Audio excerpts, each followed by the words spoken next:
Buenos días a todos. Es un gusto tener un segundo evento en enero, bastante rápido para lo que solemos hacer, bastante frecuente. La idea de este año, por si no lo mencioné en el evento anterior, va a ser justamente tener un par de eventos virtuales más, de manera que podamos mantenernos un poquito frescos en las novedades y también en las necesidades de los equipos. ¿Bien? Así que en esta oportunidad venimos con no solo una colega, ¿sí? de ACE, que es Cristina Sparik, sino que también va a venir hoy como representante de Git Protect, de Shopero, junto a Marcin y Daria, que van a estar acá con nosotros hoy compartiéndonos una solución que ellos traen a la problemática de lo que es el cuidado de la información en cloud. Para aquellos que hemos estado haciendo migraciones durante varios años, una de las cosas que más nos han preocupado y más nos han preguntado los clientes también es el hecho de cómo cuidamos la información sensible, ¿verdad? Y siendo que las primeras preguntas que todos recibimos fueron, ¿dónde pasa a estar mi información ya que dejo de ser dueño de ella una vez que estoy en cloud? La intención es decir, bueno, está bien, más allá de que la tenga como propia o no, ¿cómo manejo los backups? ¿Cómo manejo el disaster recovery? Si tengo una manera de planificar y armarme en relación a esto. Bien. De esta manera, lo que nosotros estamos buscando dentro de las múltiples soluciones es escuchar propuestas de varios vendors que están trabajando en el marketplace hace mucho tiempo y que son en realidad las personas que más están preocupados porque nosotros tengamos una respuesta saludable y sostenible. Así que hoy, como nos ha pasado en el último evento, vamos a estar compartiendo en inglés la mayoría del evento. Así que si en algún momento quisiesen hacer alguna pregunta por algo que no entiendan, por favor déjenoslo saber en el chat o en la parte de Q&A y lo vamos a trabajar después a consideración. De tal manera que si se necesita una traducción, la voy a poder estar haciendo yo. Si alguno de nuevo tiene alguna necesidad en particular o quiere preguntar y ya tiene una idea más o menos de qué iba a hacer, pueden ir escribiendo. Sepan que el chat es libre para todos. Así que sin más, voy a pasar la palabra a Cristina. So, Cristina, so this time is yours.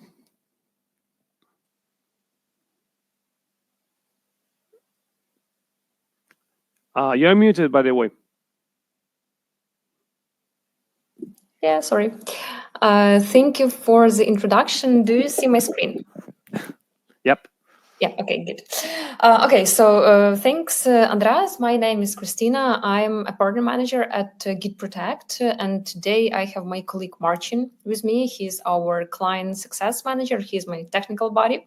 And we have our content writer, Daria, with us, and she speaks Spanish. So in case you have any questions, just write her in chat in Spanish. She knows a lot, and she will be happy to answer all of your questions. And today we will be talking about how to secure your Atlassian cloud data, and we will discuss the strategies for backup and disaster recovery. But before, a couple of words about our company. So the company is called Xopara, and the product of the company is called the Git Protect.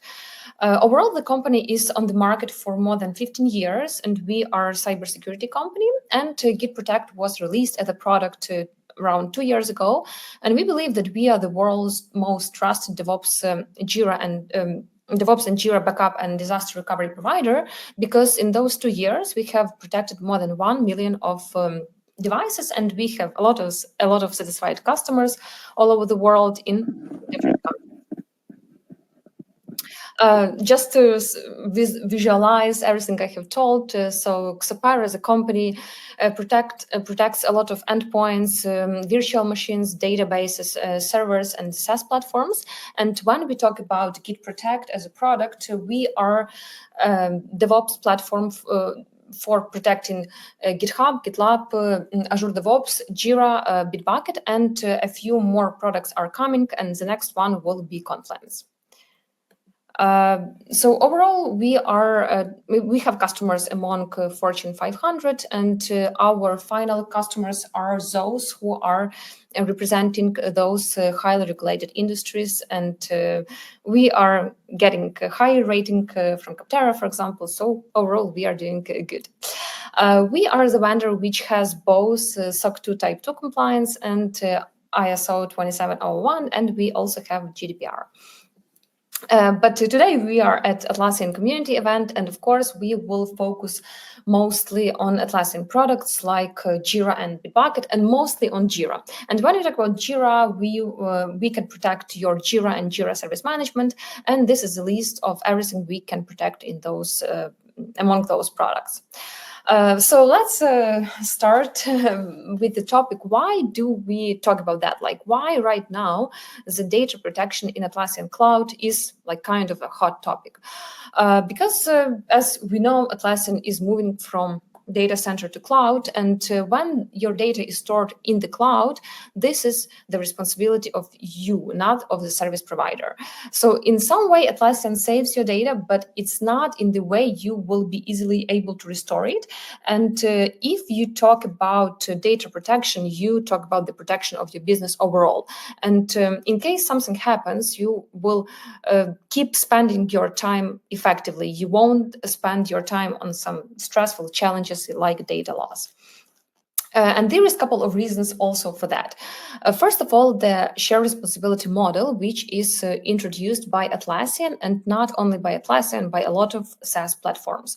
So what does it mean? It means that we share responsibility. So Atlassian, as a provider, is responsible for the system overall, for hosting, and for the application. You, as a customer, you're responsible for your marketplace apps, for users, and for your data, and of course, following policy and compliance rules.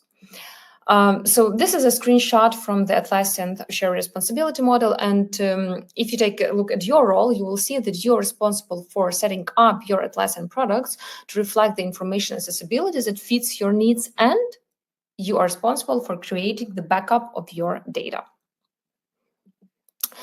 So in summary, this share responsibility model, if we go deeper, we will see that overall we are on the same team, because Atlassian has a lot of security experts who are working a lot to provide you with this security. But on the other hand, Atlassian needs your help in order to make this in the most effective way.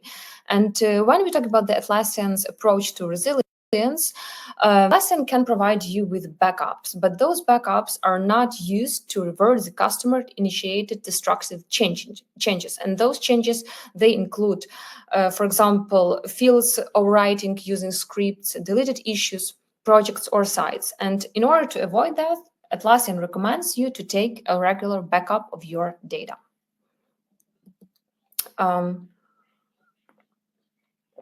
The second reason why this topic is hot right now, because there is a lot of compliance requirements.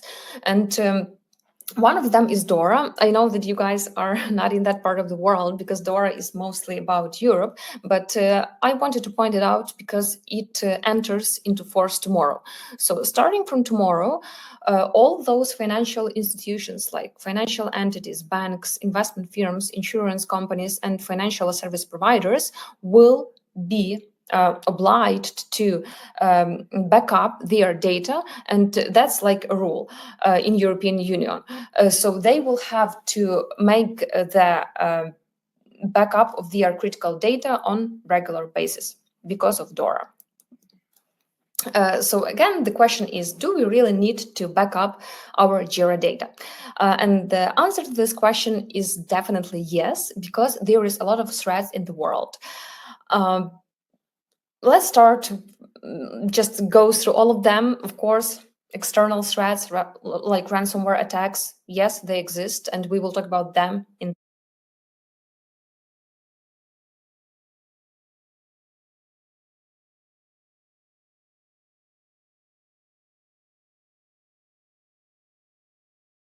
might be a storm that from our partners, like for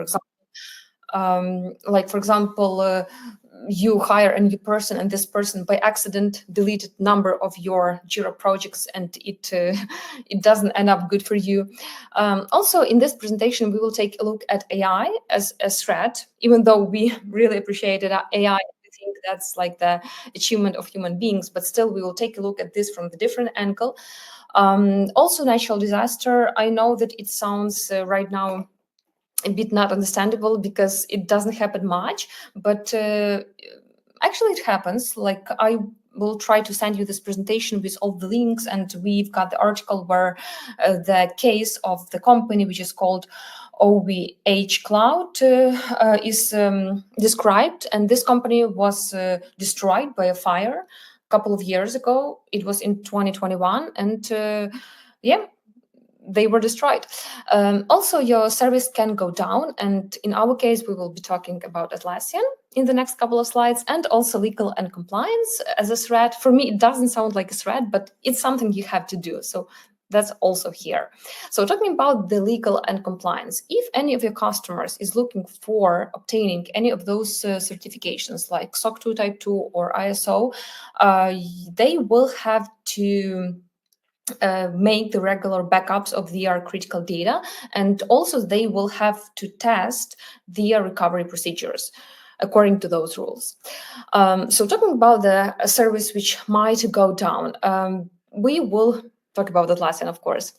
So I like the way Atlassian is transparent in this approach. So this is a screenshot from Atlassian, and a couple of years ago, it happened that around 800 of Atlassian customers, they didn't have the access to their data, and it lasted for up to two weeks. And I understand that, of course, there is different type of businesses and size of business, but overall, I think it's critical for a lot of their customers. Like when I asked my guys from our company, like the guy who is running our R&D department, who is running developers, when I asked him, like, okay, tell me honestly, how many days for you will be critical without Jira? And he told, to be honest, up to 2 days. After 2 days, I will have to ask our developers to take a day off, paid leaves.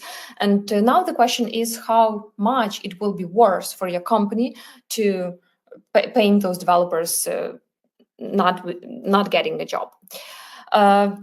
And actually last year, Atlassian went down as well. Honestly, I don't like to talk about that because we are using Jira Atlassian products a lot, and I use it myself. So that's why I can skip that, but still, I just want to mention that we are all human beings, and because of some maybe human factor, something might happen even to Atlassian. Okay, the next threat are ransomware attacks. Actually, they happen according to statistics every 11 seconds. And let's imagine how many ransomware attacks happened since I have started this presentation, I don't know, 10 minutes ago. So just again, I will send you this presentation with all the articles, but just a couple of use cases.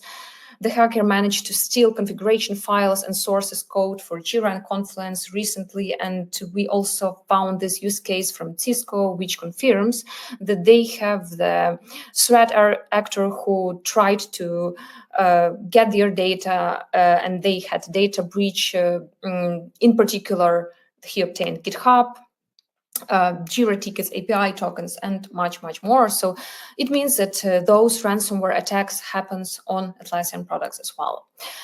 So talking about the AI as a threat, in 2025, in order to answer this question, if AI is really the threat, we have read a number of articles and reports by cybersecurity experts, and we can answer very we are sure that it is right now, even though we are all using AI in our daily basis. And honestly, I believe it's one of the greatest achievements of human beings, but still, like, we can take a look at that from the different angle.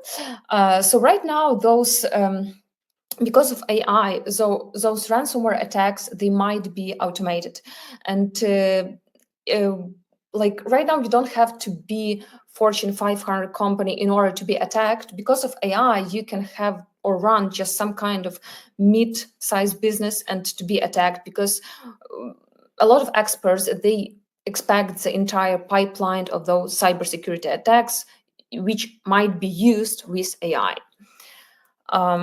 So if you take a look at this cybersecurity AI statistics, for example, we have this report by AI threat landscape, and they say that around 98% of their companies are using AI, and it's very important for their business. But 77% of them, they are experiencing breaches in their AI systems. And according to AI Cyber, 75% of the respondents, they are really concerned about the AI and how it will be used for cybersecurity attacks. And according to Cisco, 91% of the responders, they claim that they really need to be more concerned about the information and how AI is using their data. So we believe that it's easier to be prepared for the disaster than to just face it. And talking about the strategies, so what are the ways to back up your Atlassian cloud? Of course, you can use the native backup Jira functionality in Jira Cloud, but this is a fully manual process. It will require much of your time and efforts and technical skills. There is data file size and format restrictions. There is no ability to granular restore, so you can just restore your whole Jira instance. And attachments, avatars, logs are possible to export only every 48 hours. And if you are running the huge organizations which have a lot of data, 2 days, it's not time for a backup. And I'm sure that among those people who are here with us during this event, there are people who can script their own backup using the Atlassian API, if you are technical. But again, you are a great resource for your company. So the question is if you have to use your time for that. On the other hand, you can use the Atlassian Marketplace apps, which are created by the people who are the experts in their fields. And it means that they can provide you with the best product possible and which is available in the world. So when we use the third-party apps to back up our data, we really meet the best practices, and it's simply fast and simply it's the cheapest option. Okay, maybe I don't like the word cheap. It's the most cost-effective option for your business. So that's why I will pass the word to my colleague Martin right now, and he will explain you what are the best practices and how it might be used.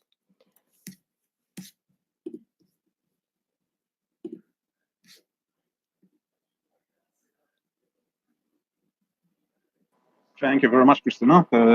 Well, first of all, hello, welcome everybody. I hope you can hear me okay, and in the minute, I hope you will be able to see my screen as well. By the way, apologies that I'm not using the camera. I don't know, my laptop has got, I don't know, a bad day today, I would call it. So apologies for not showing my face. It's not like I'm afraid of showing mess in my room or something similar. It's just a technical problem. All right, so sharing the screen, and I hope you can see it okay now. This is a slide which kind of presents our concept of the critical elements in backup architecture and what we need to make a backup solution complete. So first of all, we have to concentrate on the data, on its availability and management. We have to concentrate on storage. We have to concentrate on security measures we use.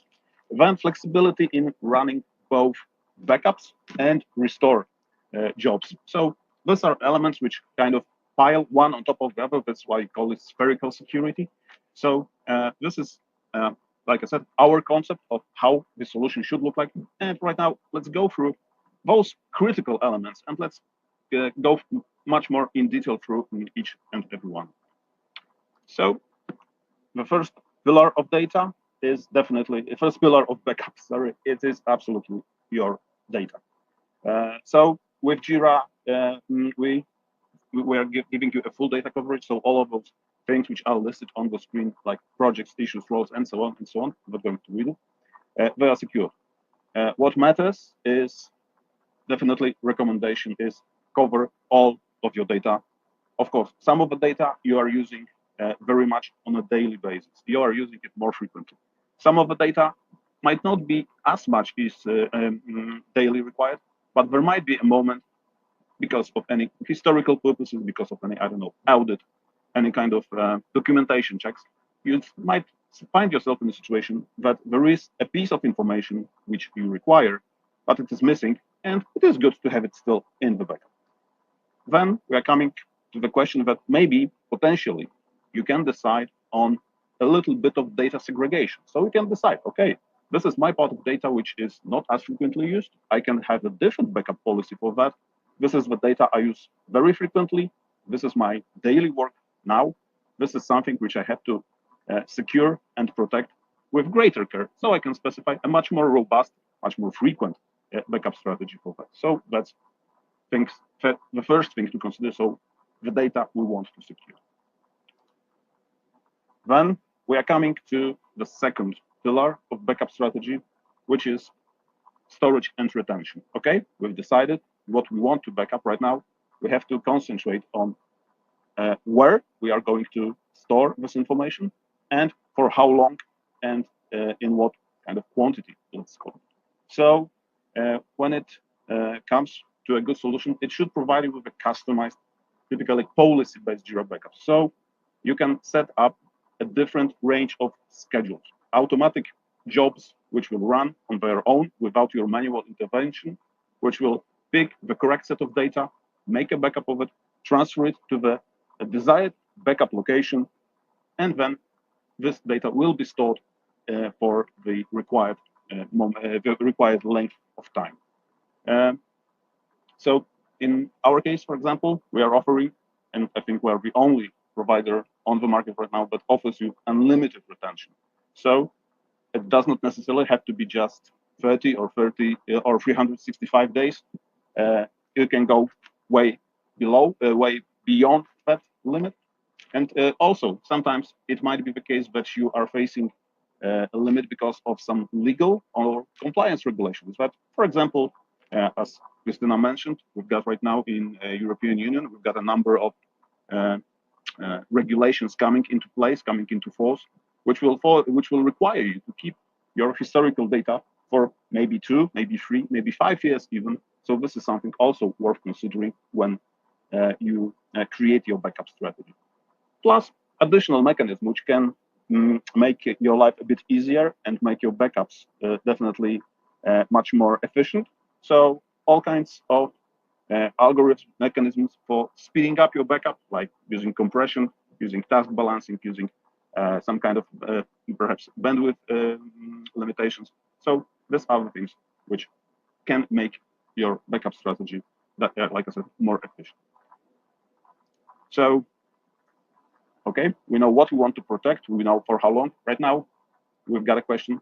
We have to have place to store our backups. So where will we store it? And definitely, we do not want to run into a situation that, oh, our data server is down. Do we have a backup? Yes, we do. Where is it? On the server. That's not a situation you would like to find yourself in. So definitely a so-called golden backup rule, so the 3-2-1 rule, which is 3 is the number of backup copies we've got, 2 is the number of locations they are stored in, and 1 indicates that one of those locations is not on our company premises. So it's stored somewhere outside in an independent storage facility. So in our case, we are offering unlimited cloud storage in every plan. So you don't even have to have any kind of additional resources or additional architecture. With our solution, you are good to go straight from the box, let's call it. But we are also giving the possibility, and that is something which is also quite crucial, to bring your own storage. So a number of backup companies, they offer you that you can bring in your S3 compatible storages, maybe from AWS, maybe from Google, maybe from Azure. But also it might be worth sometimes to be able to use your own existing infrastructure in case you've got it. So if you've got any kind of local storage like NFS, SMB, then also can be used.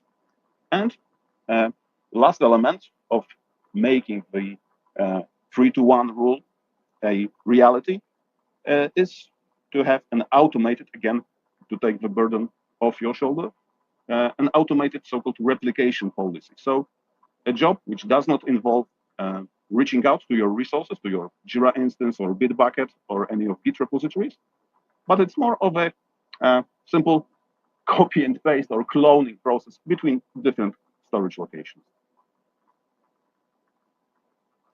Okay. So we are coming to the third critical moment. So the restore process. We've got to think that the backup is only as good as the options of getting your data back from your backup files. So the backup will not do you any good in case you are not able to utilize it and you are not able to restore your data in desired way. So when it comes to thinking about what the good backup solution, backup and restore solution might look like, think about potential scenarios. So think about things which might happen to your business. It's what kind of threats we are facing in the daily work. Is it perhaps that the whole platform goes down? So kind of a crash from Atlassian. Is it maybe just something maybe not as critical, but just simple case of accidental data deletion, data loss, data corruption?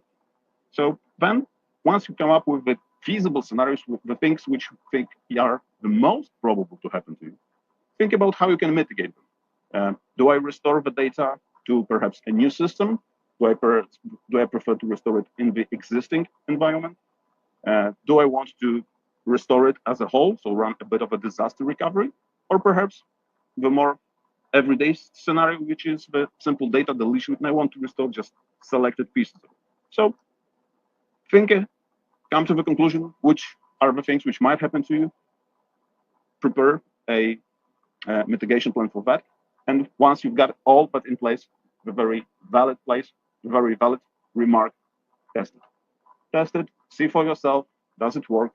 Is it restoring data in the correct quality? Is it correct? Is it restoring data in correct location? And one very important hint, definitely do it in a test environment. We do not recommend simply running a backup and restore test in your live environment. Definitely use a sandpit, use a test instance for that. That's definitely safe. And the fourth thing which we want to concentrate on is, of course, security. So a backup can be considered, and right now with regulations coming into place, it's probably going to be considered even more critical area in your organization. So first things first, the secure access to the system which is used for backup and restore. So secure authorization mechanisms, single sign-ons, integration with identity providers, external ones.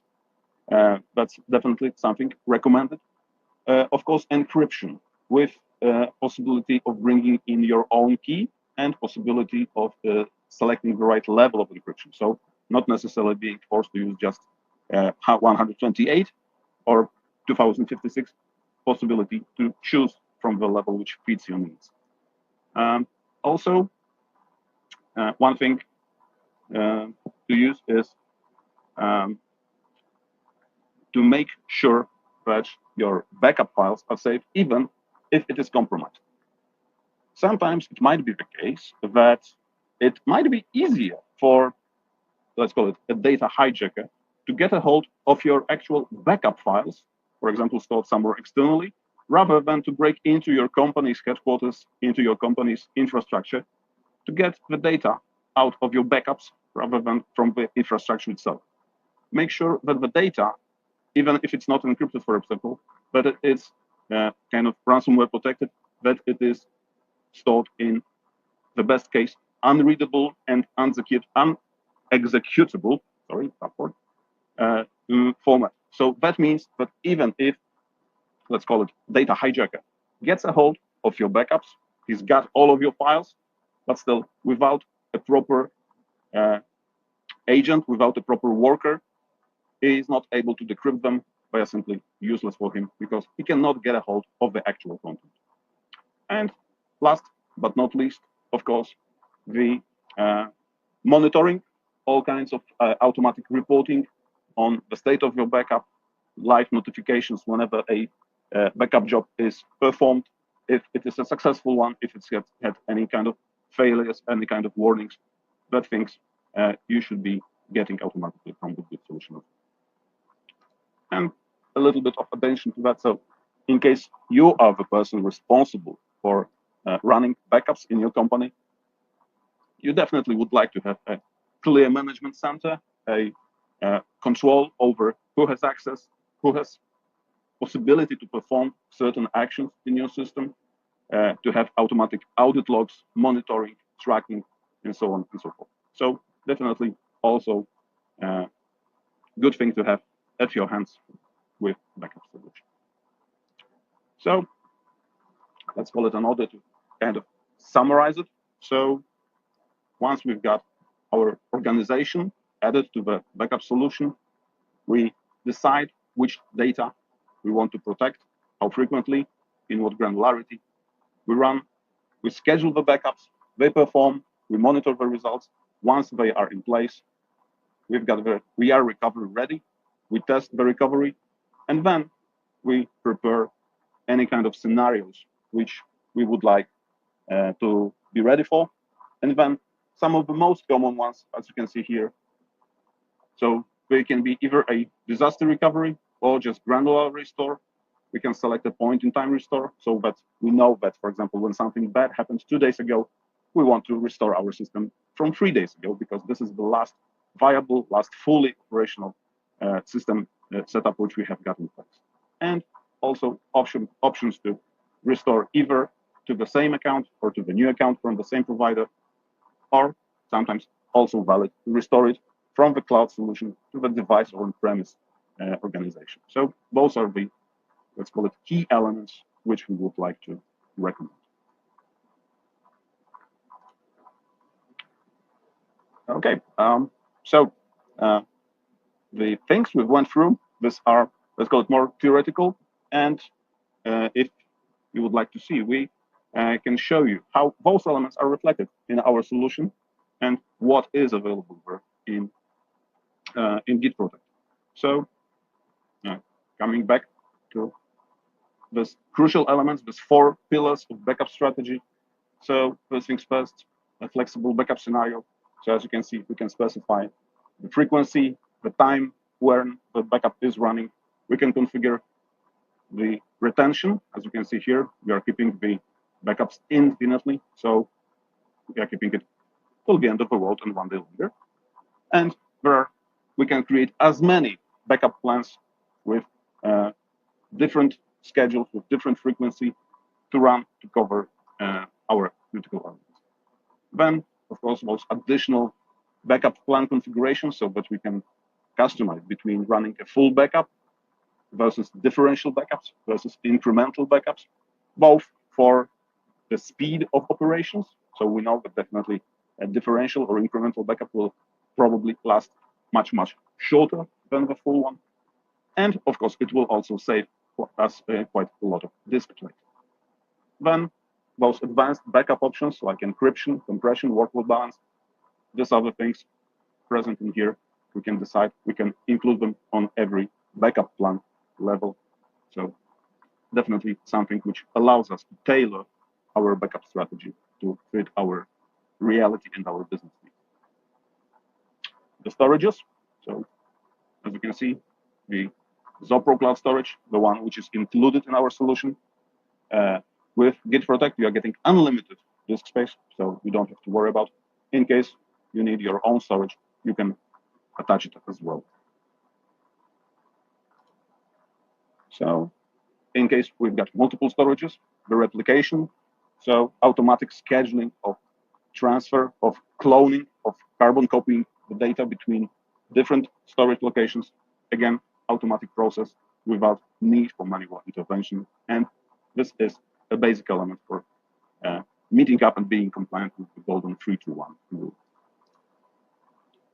Then the disaster recovery or granular restore. So as you can see, with number of backups available, whenever we select restore options, we can decide if it's a worst case scenario and we would like to restore the whole organization, or the destination is original organization, new organization, so we can cross restore between different multiple Jira instances. And also we can decide, in case of just incidental data deletion, we are simply able to handpick the items we are definitely interested in getting back, and we are able to restore them without problems. Security, logs, monitoring, as you can see, everything which is happening, which is taking place in our app, it is monitored. We've got a full overview of who logged in, who did what kind of change was implemented, when did any kind of job started, when it was completed, any kind of notifications in the system, we've got them available. And of course, as well, the live notification system in forms of emails, Slack messages. We can utilize webhooks as well, and we are able to notify about all those events which are happening in our backup. All right. So this is again a bit of a summary, and Christina, I think back to you for the final part of our presentation. Let's share my screen again. Okay.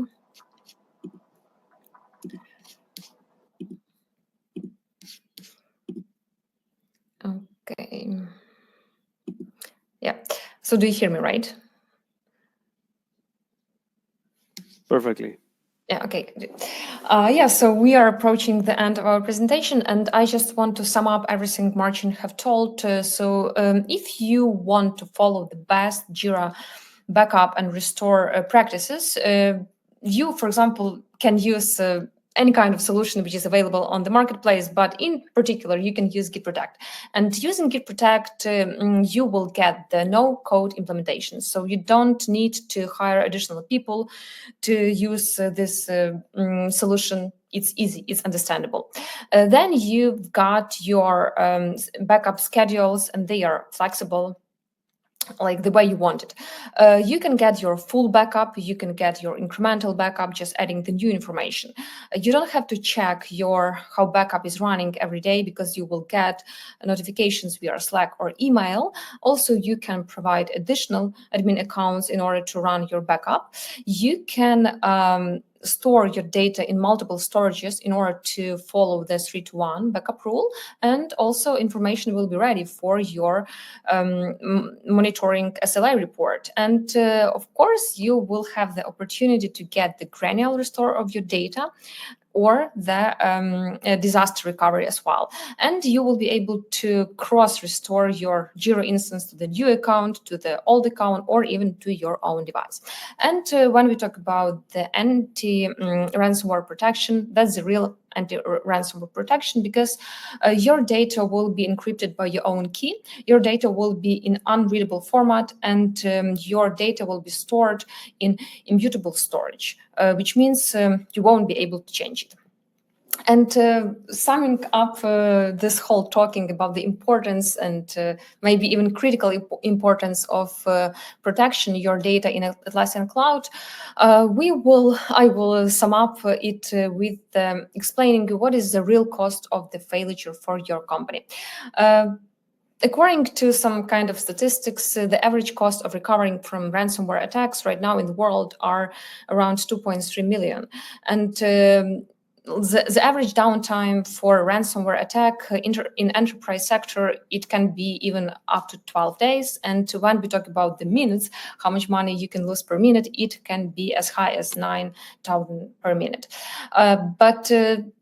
It was more like direct costs, but there is also indirect cost, because you can face some kind of fines, for example, if you don't meet any compliance rules, or even lawsuits. But what is even more important, you might get the damage of your reputation of your company, and that's really not something we want, right? And when we talk about this solution, backup and data restore solution, I think it's not something which will make your daily job more effective. It will provide your business overall running. It will make your business alive in case something critical will happen, and it might happen because there is a lot of threats right now in the world. And according to Gartner, by 2028, 75% of enterprises will prioritize the backup of their SaaS platforms as a critical requirement. And today it's only 15%. But I'm sure that those guys from enterprises, they know why it is like that. So I think that all from our side, and yeah, may the backup be with you. Thank you for listening, and we are ready to answer any of your questions. Thanks a lot, Cristina, Marcin as well. Muchachos, si tienen un momento de preguntas, este es justo el mejor momento, la mejor situación. Si de repente dijeron, no, me quedó muy claro todo, necesito preguntar en otro momento, recuerden que vamos a dejar los contactos tanto de los chicos de Git Protect como de mi parte. Lo vamos a dejar también en los videos. Sigan, por favor. Aprovecho de mencionarles el capítulo del chapter de ACE de Buenos Aires. Va a estar mencionado, y quienes no pueden buscar directamente en LinkedIn, nos pueden buscar a cualquiera de nosotros, que con gusto los agregaremos a la red. Si tienen algunas preguntas.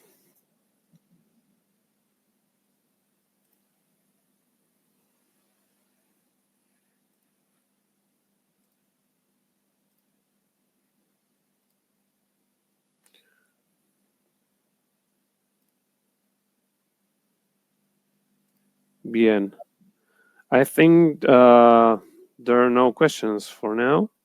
But as I said just to the guys, that we'll be allowing them to have our contact, so anytime they should be in need of any answer, or if they have another type of feedback, they can contact us, whether it be via LinkedIn or contact if you wish to set it here, or searching for the product itself.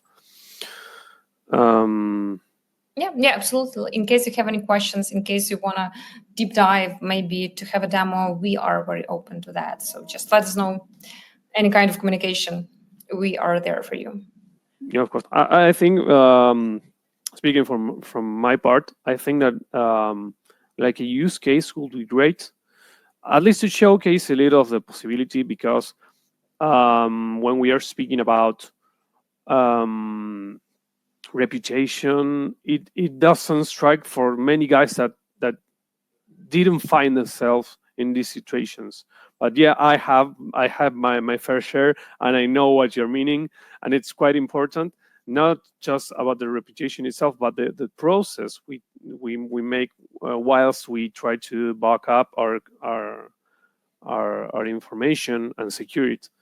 So in being face to face with a client, to have a concrete solution, I think it should be great. It would be great to showcase a use case, actually, that we can make our minds up to, because I think, for example, if I were to think an experience of mine, I once was a junior and I deleted a productive database. Yep. And that caused me like some white cyber links on my beard and my hair. And at the age of 23, 24 years old. So it was pretty nasty. And the thing is, if I had a solution like this, I might have avoided that amount of stress that it took me to get up and to search for a solution. So even so, I just lost like a day full of work in a whole company. So still, it was pretty nasty. And this type of events are avoidable, I think. Yeah, I cannot believe that you did it. But yeah, but to be honest, I was on the call with one of the solution partners. It's top 10 in Europe, and the lady told me that some guy by accident deleted 400 of their projects, which, like, for me, it's very not understandable, but still she told that it took them months to recover from that situation. So yeah, that's very common case among our customers. And yeah, of course, we would be happy to share some real stories, some use cases of the companies which were affected by all of those types of threats. Some of them, of course, are more popular, some of them are less, but yeah, we will send you all the information to read a couple of articles. Awesome. That would be great. So I think we'll just wrap up. Thanks, Guy. Thanks a lot. I will say goodbye to the guys. Well, it's been a pleasure having you once again and meeting you in such short time again. Yeah, thank you. Chicos, hasta acá llegamos. Les agradezco mucho a todos. Gracias por haber participado. Sepan que justamente la comunidad la hacemos todos los que estamos acá. Y a medida que avancen los eventos, estaría muy bueno conocer qué es lo que piensan y qué es lo que necesitan ustedes para orientar justamente. Así que sepan que nos pueden buscar. Yo voy a dejarles ahora mi mail como para que ustedes lo tengan acá. Nos pueden buscar en LinkedIn, nos pueden buscar, bueno, en el caso de ACE, nos pueden buscar directamente en ace.atlassian.com y ahí nos van a poder ver. Y cualquier cosita, estamos viéndonos en los próximos eventos de la comunidad. Así que muchas gracias. Que tengan muy buen día. Bye bye, guys. Thanks a lot. Bye bye.